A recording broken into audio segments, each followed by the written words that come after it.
Hi guys, welcome back to the Talking Rangers YouTube channel. Today for another match review following our recent 1-1 draw away to Bournemouth. What I feel was a very good result against a strong Bournemouth side that have just been relegated to the Championship. Now before we get into the match review, make sure you go down there, hit subscribe to the channel, hit like and leave a comment. It massively helps out the channel on the road to 1K. No further ado, let's get in to the match review.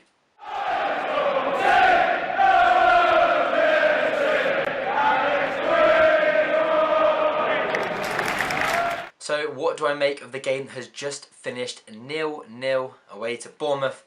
I think it was a fair result. I do think we could definitely have won that game. It was definitely up for the taking. We played really well in the first half. They started the second half a bit better than we did and, you know, put some real pressure on us. But the last 20 minutes or so, we really grew into that game. And it was there for the taking. Some fantastic substitutions and a result I'm overall happy with. If we start off with kind of the start of the game, I think Bournemouth actually looked pretty poor. They got a bit better, but I actually think we were definitely the better side throughout the game, if I'm perfectly honest. Like I say, we probably was a fair result, being a draw, but I do think if one side did deserve to win it, it would have been more closely us. Like I said, they look quite poor. They look very shaky playing out from the back, but that was also down to us pressing fantastically well. I thought Amos actually had a fantastic game, leading that press really well. I know he's more of a defensive midfielder, but that's what his strength to utilise in that number 10 role, because he presses, he moves so quickly and reads the play so well, much better than say Chair in the number 10 role would. So you do get that benefit, and there was many a time where he nicked the ball off Bournemouth and allowed Bond to run free. Prime example, our best chance in the game, clear-cut chance. I think Amos won the ball back, he popped it through onto Bond's right foot, and Begovic's trailing feet manages to just hit that one round the post. It was the best chance of the game, that one, to be perfectly honest. Bournemouth did have a good chance through Solanke, a very good aerial ball, brought down fantastically well with the outside of his foot.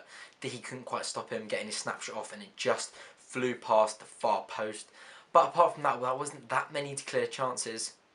I must say though, QPR looked much more solid at the back. That was the first time this season where we were put under a lot of pressure for spells in that game, a good 15 minutes of solid Bournemouth pressure. And, you know, we looked like we could slip on him, but we still looked solid. We were fine, but I think Dickey and Barbe looked absolutely fantastic today. My man of the match would be Rob Dickey. His first couple of games in the QPR shirt did look a little shaky, but he's definitely getting that confidence, and we're seeing the reasons why we went and paid the money for him. He is looking a great addition. Now as well, what I was so pleased with in this game was just the depth we have on the bench now. Lyndon Dykes wasn't even in the squad today. Bond did quite well. He works hard, he gets about the pitch well, wins quite a few headers. He looks a solid Championship player.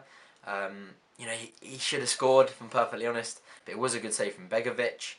Like I say, Lyndon Dykes not even in the mix today. You've still got Charlie Kelman, who's in the under 23s, so striking options are looking quite good at the moment.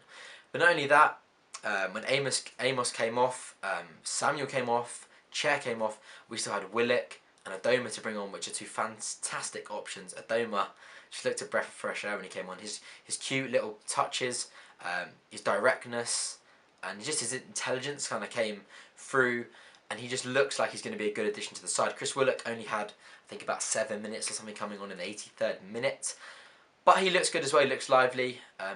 He's running at a few players, so before they joined, I was a little bit worried because you could lose Samuel to injury, you could lose Chair. Samuel went into a new contract yet. That one is up in the air.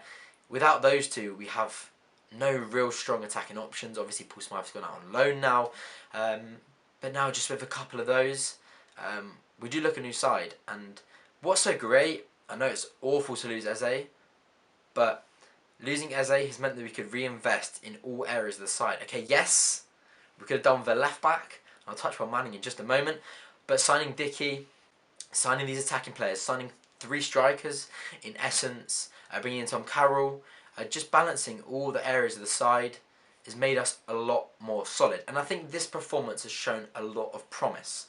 And there's a lot of potential this season. Who knows? We could be a little bit of a surprise package. The spotlight is not going to be on us. But I'm really, really happy with the business that we managed to do. Like I said, I'd liked another centre-half potentially. There's a couple that were flying about on transfer deadline day. Aidan Flint, Carter Vickers. and Michael Hector from Fulham, which I'd all think would have really boosted us this season. But Barbe and Dickey did play fantastically well in this game. Even Wallace had a good game today. I mean, what's going on? What is going on? So let's get on to some match ratings. I know you guys absolutely love these. I get slated in the comments, so I don't include them. So yeah, let's get on to those. So first up, starting off in net with Sonny Dieng. He has looked fantastic this season. I've given him a 7. Another very, very solid performance from him. Didn't really put a foot wrong. Wasn't tested an awful lot, so I can't really say, he was 10 out of 10 because he pulled off 5 fantastic saves. He wasn't really asked on too much. From set pieces and some corners he was, and he retrieved the ball fantastically. So yeah, a 7 is a fair result for him, as he had a very solid performance today. Kakai, I've given a 7 as well. He had a very good game today, got up and down the wing very well, provided a lot going forward, but also defensively as well against some talented attacking opposition. He had a solid game today again. My man of the match for QPR today was Rob Dickey, as I mentioned. I've given him an 8. He was so good in the air, headed everything out of the box. He was good on one-on-ones. There was a one moment, with Solanke, but the speed it took for Solanke to bring that one down and hit it straight away, it was pretty much impossible to defend. But yeah, he had a very solid performance today. Really progressing, building up the confidence, and he's looking like a very acute bit of business. And building up a good partnership with Barbe as well. The teams complement each other well. Just touching on Barbe, giving him a 7 as well. He was very solid today. Good distribution as well for the pair of them. But Dickey got the ball out very well, and they weren't as slow today. Sometimes Barbe and Dickey just always passing back to the keeper sideways. But their pass completion was a lot better, getting the ball into wide areas and letting us play. And I think they definitely look a lot more solid than they did last season. Getting on to another man that in Wallace, that gets a lot of stick down at QPR. And to be fair, some of his performances have warranted it. Have been very subpar, but today I think that's probably one of his best performances in the QPR shirt. I'll give him a 7. He got up and down the pitch well, putting a couple of good crosses as well. There's a fantastic chance he created for Bon, making a fantastic run on the left side, and he's cut it back, and Bon's tried to do a little cute Vardy flick, but he's hit his wrong foot. Yeah, he was solid again today. Probably, like I say, one of his best performances in the QPR shirt. So, like I say, when Wallace plays bad, we slate him, so we've got to give him some credit when he does play well. Moving on to the midfield, Don Balls, welcome back into the side, into the starting 11. I think he played very well today. He broke up the play really well. His distribution, his final path was off. Sometimes he just overhit the ball wide into chair. Very frustrating, but he got back the pitch really well. And I just do like how quickly he gets into the opposition's faces. He gets straight out there. He's very present, very physical.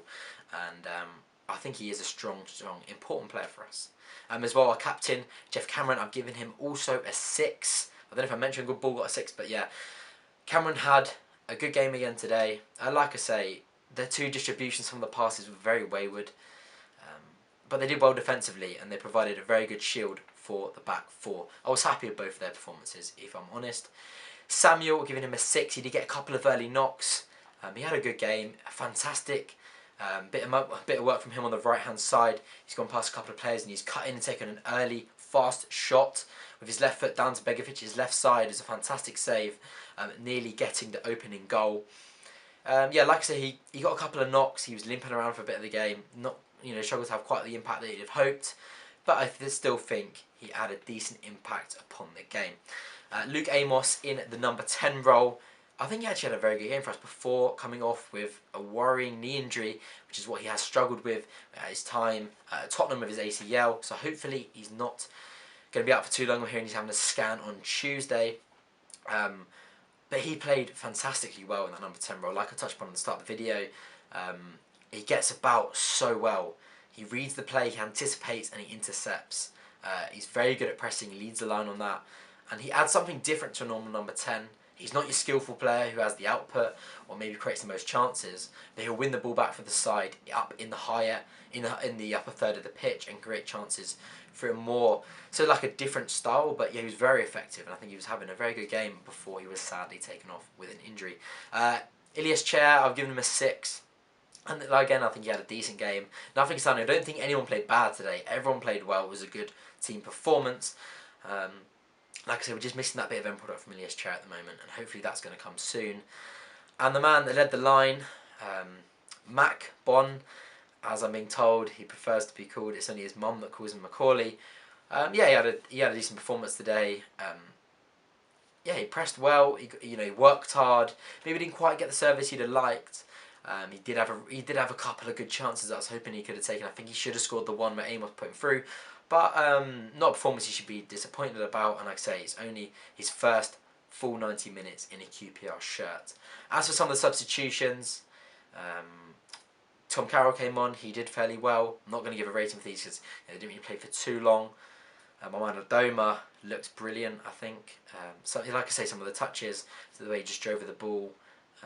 He looks promising. So does Chris Willock. Too early to kind of make a full judgment on those, but hopefully they're going to get some good time on the side soon. I'm really excited about Lyndon Dykes, Chair in the 10, Adoma and Samuel on either side. I think that is a really frightening attack in the Championship with Bon to come off the bench. So yeah, that's a wrap for the Bournemouth game. I'm pretty happy with the result, and I think we all should be really.